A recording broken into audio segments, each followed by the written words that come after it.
Hello, it's Bony Tony again. Yes, him.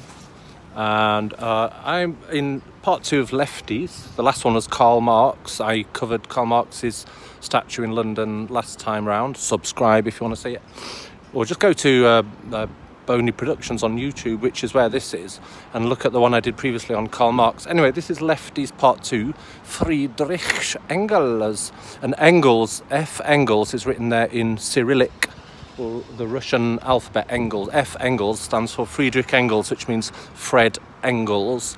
Engels, I suppose, sounds a bit like English to me. Fred English. I'm guessing his name would translate as not English as in England, but Angles, which is a Danish group of Vikings that invaded England, and that's who England is named after, the Angles. And I'm guessing because they were in the sort of like German stroke Danish area that Engels is named after them. I'm having a pint of beer to celebrate left-wing politics because there we go, it's my red hair to celebrate because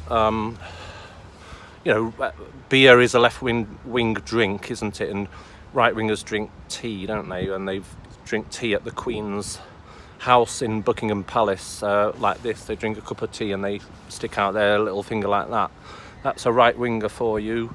Whereas left-wingers drink beer and they have fat beer bellies and bald heads if they're men, and sometimes if they're women, cheers. And anyways, let's talk about Engels first. Friedrich Engels was from Germany, but his father owned some factories in Salford, several big factories I was reading. That means he was pretty well off, but he lived in Manchester, in Ancoats and places like that when it was a dive. Now it's uber expensive to live in Ancoats. It's like dead middle class. And it's kind of like turned around. The oi polloi that are mainly out of there, but there are still some working class people there in small houses. But in Engels' time, it was really bad. And the conditions were so bad for working class people that work, but ironically don't have class.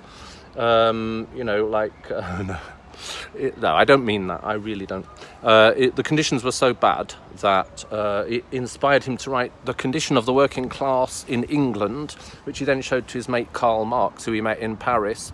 And Marx came over to visit him in Manchester, and they actually drank at the Red Dragon pub, which I think was not to do with communism because it was red, because it wasn't a left-wing dragon. I think it was like the Welsh dragon. That's what I'm guessing, that the pub was called the Red Dragon for the Welsh Red Dragon, which is now called the Crescent on Salford Crescent. It's a famous old pub, but it's currently closed, but it's been bought by new Chinese owners, and it's going to be called the Red Dragon again. There you go, it's a bit of a heads up for you.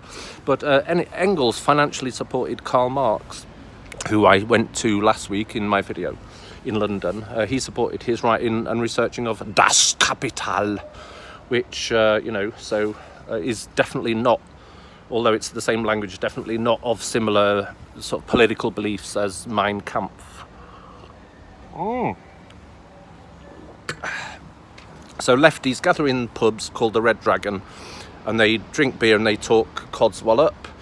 And whereas, anyway, I'll cover righties next time, don't worry, and I'll talk about where they drink probably gin and talk codswallop.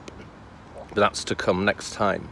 Now, Engels convinced Marx that the working class needed to bring about radical change, and then that everything would be all right when the working class ruled. And Marx believed it and wrote Das Kapital.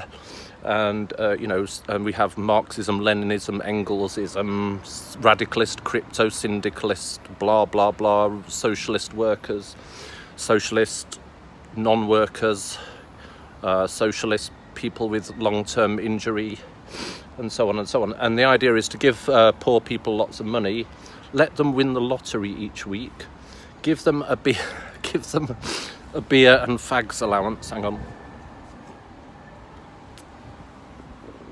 Allow more. Hang on. In there. Just go in there. Yeah, in there.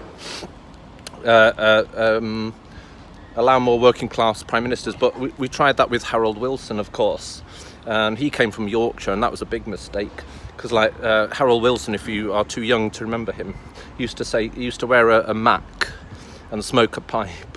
He was very short. He came from Yorkshire, and he said, and I said this at the Brighton conference, a week is a long time in politics and stuff like that. And Britain's economy went down the tubes. But anyway, but we had the Beatles and stuff like that, didn't we?